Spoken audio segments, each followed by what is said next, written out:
One of the most memorable moments of me doing this entire show, okay, is actually with you. And I'll tell you why. Because you were a former boss babe, CEO, feminist.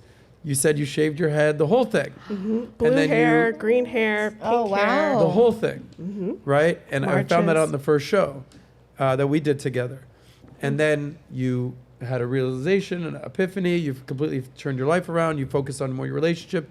You're happily married. But one of the more memorable moments was when you were describing that. You let out this, like, literal, like this sigh of relief. Yeah. And it was so, like, I felt it so much. And I was like, oh, that feeling must feel so good as a woman.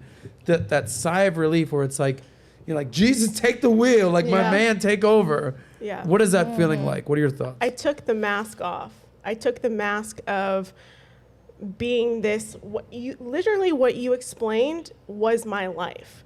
I was fighting and constantly battling my internal nature, and I was crying at home every day of my life. And I'm like, I am miserable. I don't know why I do this to myself. I hate myself. I hate everything that I'm doing. But if I don't do it, I'm not going to be a part of the sisterhood. I'm not going to be that feminist. I'm not going to be that boss babe that everyone's relying on me to be. And then when I stopped that and I took the mask off and I'm like, I can just be myself, and myself is good enough. And that was the biggest aha moment of my entire life, is like, I can breathe. I don't have to battle. I don't have to get in the trenches. I don't have to do everything that I was told that I had to do. And that was one of the biggest moments of my life. And that relief is what I feel all the time. My husband provides for our family. And it is the best feeling in the world when he can come home and have a hot meal, and I get satisfaction and joy and fulfillment when he's like, babe, this is the best, like, chicken Alfredo you've ever made. Or, oh my gosh, you made that pumpkin pie or whatever. And I literally, like, that's my love language. And I sit there, I'm like, yes, another one. Pumpkin pie, baby. You're finally good enough. Yeah. You're finally good Exactly. enough. It's that moment. It's like, I am here. This is what I was supposed to be doing. And when my daughter looks at me in the morning and smiles and laughs, she's 9 months old now. And I'm like, I get to see her grow up every single day. And I'm like, she said, mama, like that feeling I would never get. I raised a crap ton of money. I had people that, that worked for me. And as a man, that's your purpose, right? And that's a good feeling. But for me, that was like, okay, I got the accolades. I was in Forbes. I was in Huffington Post. Like, I don't care. Like, literally, I'm miserable at home. And I'm single and I'm childless. And at that point, I was like, I really want to be married. I really want to have kids.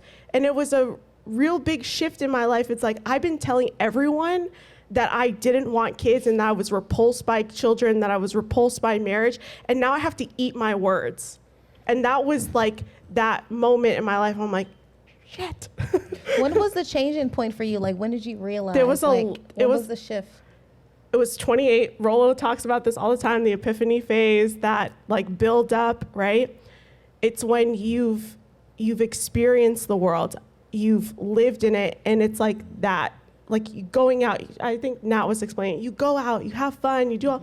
I'm like, I've been there, done that. Like, I'm done with this. I'm done with this. I'm hanging up my hat. I've been there, done that. I've traveled to 30 plus countries. I've seen the world. Like, I've done it all, right?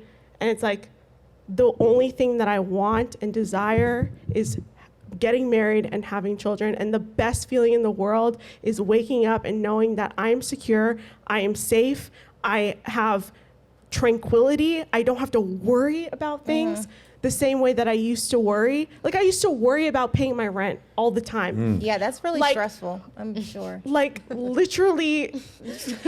That must be hard. No, seriously, no, because like I understand. I'm like, I worry get still. It. Like, seriously, I do get it. Or know? like, how do I present this to the boardroom and my investors when they're saying, well, you didn't make any gains here, or you need to pivot. And I would cry after my investor meetings when they would literally just have a normal conversation with me, and I would be like, I'm not good enough. I'm not here. Like, this is not me. And I would cry, like, leaving the investor meetings. So if you like that clip, click right here to watch another, or if you want to watch the entire Soscast, click right here.